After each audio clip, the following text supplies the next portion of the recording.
Much like For Your Eyes Only, Octopussy and the Living Daylights is simply a collection of short stories, so are they any good? The first short story is Octopussy, and I can safely say that it's a very strong start. As you would expect, it is not a typical Bond story, but of course, follows the usual tropes and conventions. Bond himself isn't even the main character in this story, and yet the story doesn't seem to be lacking at all because of that. The story is told from the perspective of Major Dexter Smythe, and mainly through the medium of flashbacks. This piqued my interest when reading it, as it firstly focused on somebody besides Bond, which worked very well in The Spy Who Loved Me, but was also set in flashbacks. The differing style and direction of this story, and the way it is deliberately different from any previous story, makes it enjoyable to read. The conclusion of the story is the most striking and memorable part of it. Smythe dies in an amazingly graphic and detailed way. Even at this late stage of the Fleming Bond series, it did surprise me. Bond's role in the story is minimal, but very effective. Overall, Octopussy was a solid start to this book. The Living Daylights takes Bond to East and West Berlin. This short story has a cracking Cold War setup to it. The story was essentially adapted into a part of the 1987 Bond adventure,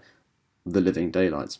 There are a few changes here and there, the location being a notable one, but for those who like the Living Daylights film, will likely really enjoy this short story. Bond's interactions and general observations are really good, Bond being at times slightly grumpier than usual, which I think just adds to the Cold War Iron Curtain atmosphere, whether or not that was intentional. Elements of The Property of a Lady were adapted into the 1983 Bond film Octopussy. The Property of a Lady is decent, if a little unremarkable. It acts as a nice story, but really it doesn't add much because of a lack of stakes or anything, especially noteworthy. The final short story, 007 in New York, while fundamentally uneventful, is a nice read. It mostly consists of Bond's observations on New York City while he's spending a brief time there. As the conclusion to this collection and the last Fleming Bond story, it may seem a tad anticlimactic. Ideally it would be a full novel with a good old fight or whatever, but given the context in which this was written, 007 in New York is a rather nice short story, though as the last Fleming Bond novel it does seem a bit strange. There's no sense of scale,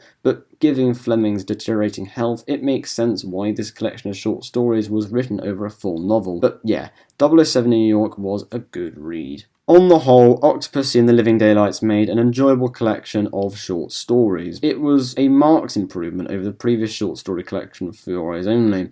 Here, to varying degrees, I enjoyed every single short story. The stories were obviously different from normal, but the change in style and to a degree tone is appreciated. The Fleming Bond series is not the most consistent series of books. Some of the books were excellent, whilst others failed to make an impact. However, I'd still recommend the series to any Bond fan, as they do form the very genesis of the iconic character.